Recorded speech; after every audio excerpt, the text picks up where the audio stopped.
Ketika istri gendut berubah langsing setelah disia-siakan part 11, Levia menyetir mobil Kia Sonet berwarna putih dengan santai. Nena menatap deretan truk yang berada di depan mobil melaju ke arah dermaga Tanjung Emas. Semakin dekat dermaga, Nena merasa tangannya semakin dingin. Yang terpikir saat bertemu Raswan adalah masalah yang tak usai. Di bangku belakang, Davis sibuk memperhatikan pemandangan di atas mobil dari jendela sunroof yang berada di atap mobil. Mata kecilnya menatap burung-burung yang terbang, awan-awan yang beriringan, beberapa dahan pohon yang memayungi jalan, serta benang sang surya. Bu Raswan, seandainya Pak Raswan ngajak balikan lagi gimana? Nena menengok kecil ke belakang, mengawasi putranya yang ternyata tak menyimak obrolan, melainkan masih asik menikmati pemandangan di atas atap mobil. Itu membuat lebih leluasa. Maksud ibu rujuk? Loh, memangnya sudah terucap kata berpisah? Nena berusaha tegar. Sudah, Bu. Nena menunduk memperhatikan name tag di seragamnya. Masih menggandeng nama papanya Davis, Nyonya Nena Raswan. Astaga, saya nggak tahu kalau sejauh itu, sesak Levia. Kata-kata Mas Raswan sudah termasuk talak 1, Bu ya.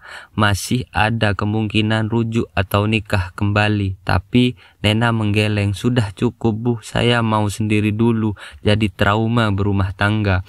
Levia diam, dia tidak bisa memaksakan pendapatnya untuk saat ini, membiarkan Nena tenang dulu saja menghadapi semua.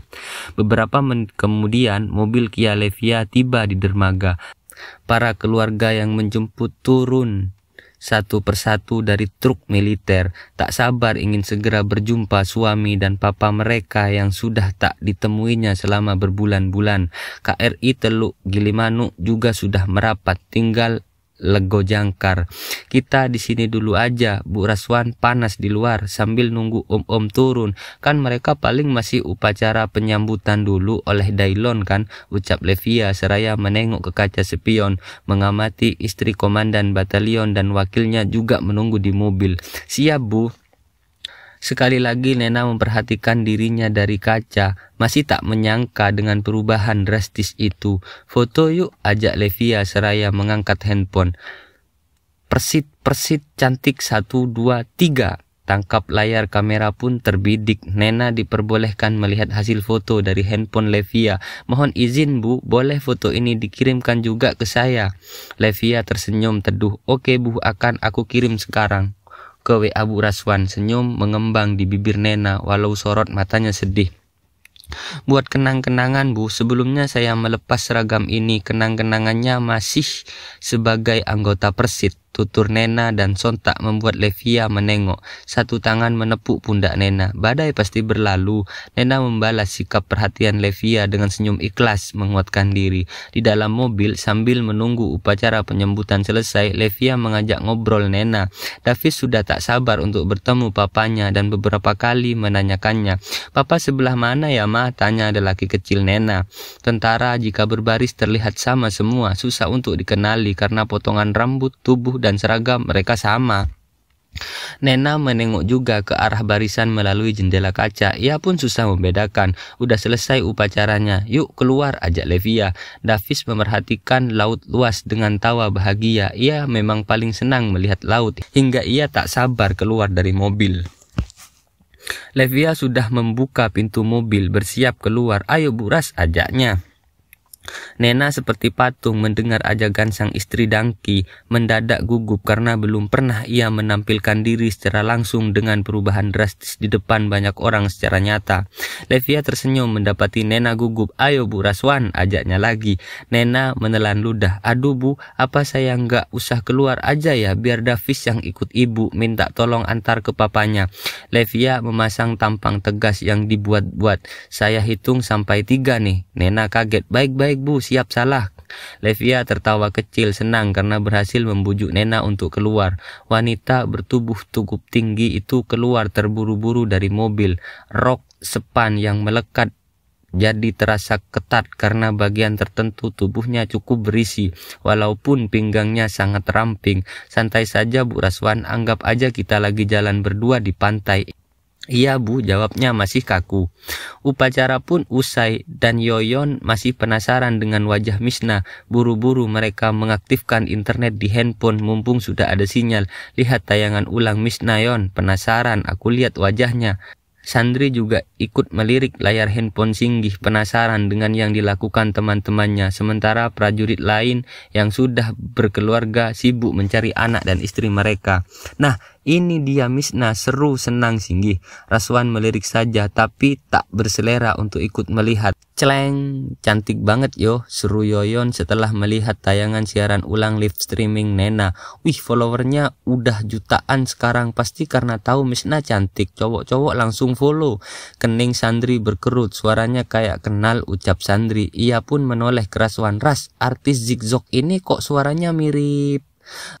Raswan mengangkat tangan sebagai isyarat ingin menerima panggilan telepon masuknya dulu. Ya, dia telepon seseorang. Halo Viga, Raswan menjauh dari teman-temannya. Levia, Nena, dan Davis berjalan membaur dalam barisan yang telah bubar. Tetapi masih berdiri para prajurit yang ditemui keluarganya masing-masing. Setiap orang berpakaian PDL yang berpapasan dengannya membuat jantung Nena mau copot. Ia sadar betul kalau mentalnya belum kuat. Tepat seperti dugaan Levia, tiba-tiba banyak pasang mata tertuju pada mereka berdua. Keberadaan Nena mencuri perhatian. Sebagian besar dari mereka bertanya-tanya siapa gerangan yang berjalan di sebelah Budangki. Pada Pangling sama Bu Raswan dikira persid baru, canda Levia. Nena malah makin gugup.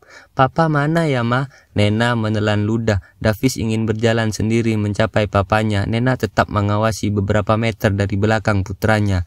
Serka Rudi yang berdiri tak jauh dari mereka heran melihat Davis. Ia mengenali bocah lelaki itu. Lelaki itu adalah putra Raswan. Loh, Davis, sama siapa kamu kesini nak? Tanyanya. Nena juga kenal Rudi tetapi tak terlalu akrab. Sepintas lalu saja, kalau bertemu di jalan menyapa sekadarnya. Sama mama Om, tunjuk Davis ke Nena. Rudi bingung melihat arah tunjukan Davis karena wanita yang ditunjuk bocah lugu itu sama sekali bukan istri Raswan yang ia kenal. Loh, mana mamamu? Nena tersenyum dengan anggukan sebagai tanda hormat. Rudi, apa kabar? Basa-basi Nena. Rudi gemeteran disapa Nena. Iya, suaranya kayak istrinya Raswan. Loh, Mbak Nena, baru berapa bulan nggak ketemu saya kok Pangling? Sapaan Rudi dengan suara yang agak keras karena keterkejutan membuat sekelilingnya jadi ikut-ikutan mendengar. Nena tersenyum datar karena malu. Tapi nggak usah melongo bin gemeteran gitulah Pak Rud. Nanti Bu Rudi cemburu, gurau Levia. Rudi tertawa. Siap Bu, untung istri saya lagi pulang kampung. Ah, Pak Rudi nih bisa aja, balas Levia dengan tawa pula. Rudi memperhatikan fisik Nena dari atas ke bawah, bawah ke atas. Aduh mak, bodinya, batin Rudi, matanya jelalatan. Om, lihat papaku nggak? Tanya Davis. Papamu di sana kayaknya sedang menelpon seseorang. Hati Nena berdesir. Rudi pun pamit karena ingin menaruh barang di truk dulu. Lari secepat kilat dan bermaksud datang lagi untuk ngobrol dengan Nena. Levia menghela lalu memegang pundak Nena. Bu Raswan, sapalah Om Raswan sebagai istrinya meski ini untuk terakhir kali, bisik Levia pelan. Nena memandang sedih, tetapi tatapan Levia yang yakin menguatkan hatinya. Doakan aku ya Bu, bersambung. Siap-siap kamu ya Raswan, nyemplung laut. Lanjut di part selanjutnya ya.